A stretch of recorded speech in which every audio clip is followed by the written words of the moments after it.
This is Radio Free Hillsdale 101.7 FM. I'm Scot Bertram, and with me today is State Senator Mike Shirkey. Senator, thanks for joining us. You're welcome, Scott. Happy New Year to you. Happy New Year to you as well. First time we've talked here in 2020. Senator Shirkey is also Senate Majority Leader. You can find him at senatormikeshirkey.com, on Facebook as well at just search for, Senator Mike Shirkey, representing Branch, Hillsdale, and Jackson counties. That's the 16th State Senate District. Senator, let's start with a bit of good news on the economy. Unemployment is low across the country in the threes. I think it's 4.1% here in Michigan, but we have a situation that we have not had very often in the state. That is, there are more job openings than job applicants across the state. That's a pretty healthy place to be in for an economy, I would imagine. It's terrific news. It does present its challenges. Sure. But, we're never going to have the demand and supply in perfect balance. And so if we had to choose between too many jobs and not enough people, or too many people and not enough jobs, I'd take the former over the latter any day of the week. Now it's incumbent upon us to figure out how we can get the people that are not working into some of those jobs where they're being unfilled and continue to boost the economy along. So it's never happened before in Michigan. It's a terrific problem to have, and there are lots of efforts being undertaken to try to enhance the opportunity. Senator, is that essentially uniform across the state, and I guess more specifically for us here in Hillsdale County? Do you see that situation replicating itself here locally as well? No, I wouldn't suggest that it's uniform across the state. I would suggest that the general trend is uniform across the state. I have friends who own particularly manufacturing businesses in and throughout Jackson, Hillsdale, and Branch counties, and they have seemingly perpetual job openings because they can't find enough people. So I wouldn't say that it's equal across the state, but I think there's evidence of it in every place across the state. 2020 brings with it a new year, of course, so that means a new budget after the fight and discussion lasted into late 2019. The very first sort of look at what might be possible came recently for you, I guess, looking at some revenue estimates for 2020 and what might be available to spend this year in Lansing. Yeah. What did you hear back? Yeah, so that was last Friday, and it's done a couple times a year where they have a group of economists, the Senate and House fiscal agencies, the executive office, their budget office, and the treasurer's office.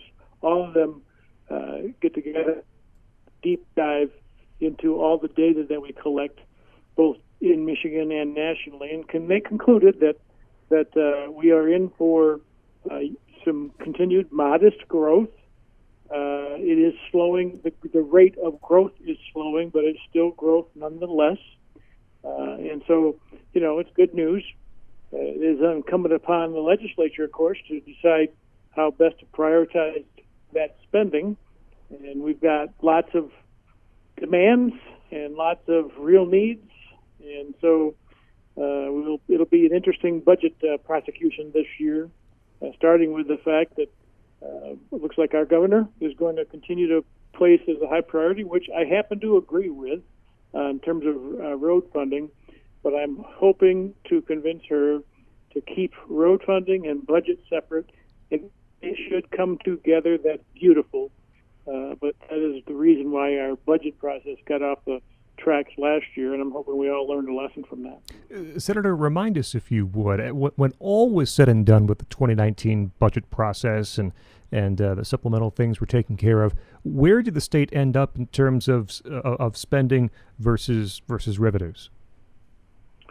Well, we got about $800 million on our balance sheet that was available to be appropriated and was appropriated in the legislative budget, and that's the remaining amount that's vetoed by or transferred by our governor that has not yet been reappropriated. So there's that in place.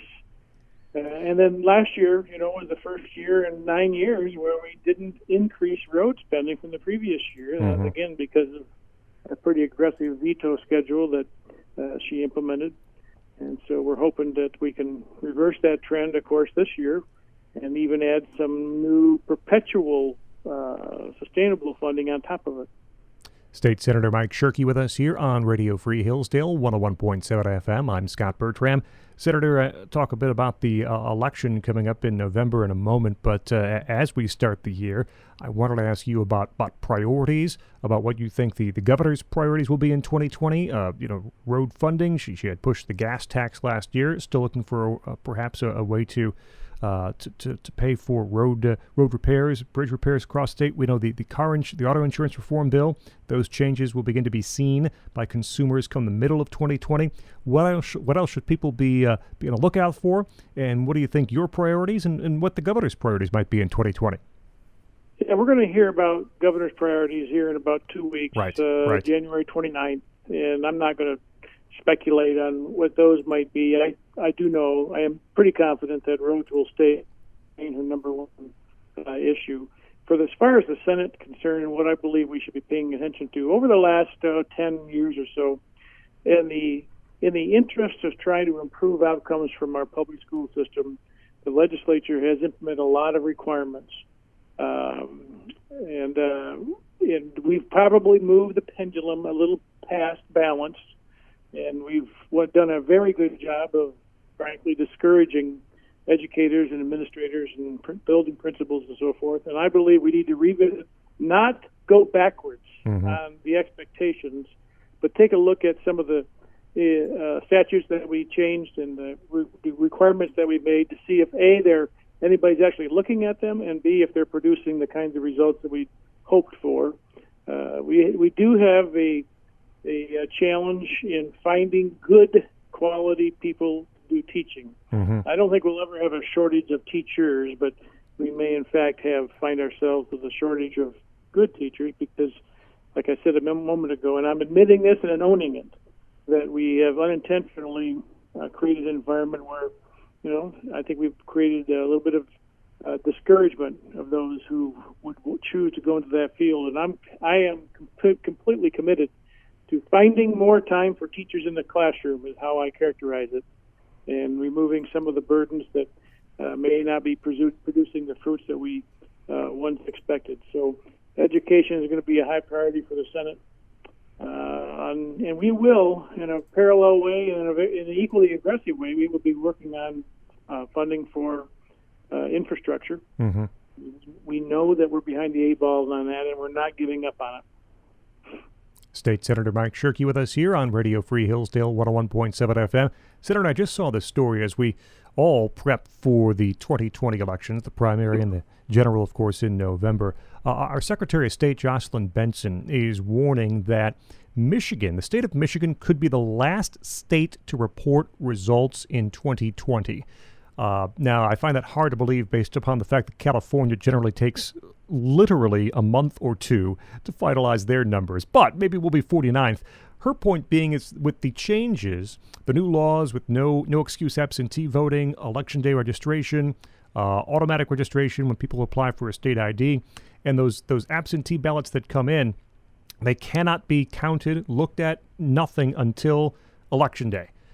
She's saying that will put a strain on local clerks, that will postpone, delay the counting of ballots, and she's asking you specifically, and you generally in terms of lawmakers, to change some laws and allow local clerks to look at ballots and start counting ballots before Election Day even arrives.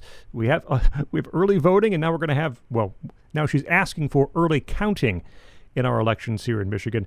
Are you concerned, as she is, about how long it might take clerks to count votes after Election Day, and what do you think about her proposed solution to this problem? I have yet to hear the argument as to what the real constraint is on being able to keep up with the demand and counting votes on Election Day. I am concerned that this is a slippery slope going down the road of not only early voting via absentee, but also early counting. And that has other major implications that I don't think would be consistent with what our culture and our Constitution represents. We've already got time zones and reporting occurring that I think affect how people vote Right. later in the day. If it were up to me, there would be no reporting on any polls until the last polling booth closed, so as to keep it as fair and as possible. But so this, I would view this. I don't deny that it could be a challenge, but I would challenge them back to what are the other solutions besides early counting that we can evaluate. Because like I said, this is I think a dangerous slope to go down, and I'd be very cautious about opening that one up. State Senator Mike Shirkey. Find him online at senatormikeshirkey.com. Look for him on Facebook. Search for Senator Mike Shirkey. The 16th State Senate District is where he serves Branch, Hillsdale, and Jackson counties, and, of course, Senate Majority Leader as well in Michigan. Senator, here's to a great 2020, and we appreciate you continuing your conversations with us here on the station. You're welcome, sir, and look forward to talking with you in a couple of weeks. That's State Senator Mike Shirkey. I'm Scot Bertram. You can find more of our conversations on our SoundCloud page or radiofreehillsdale.com.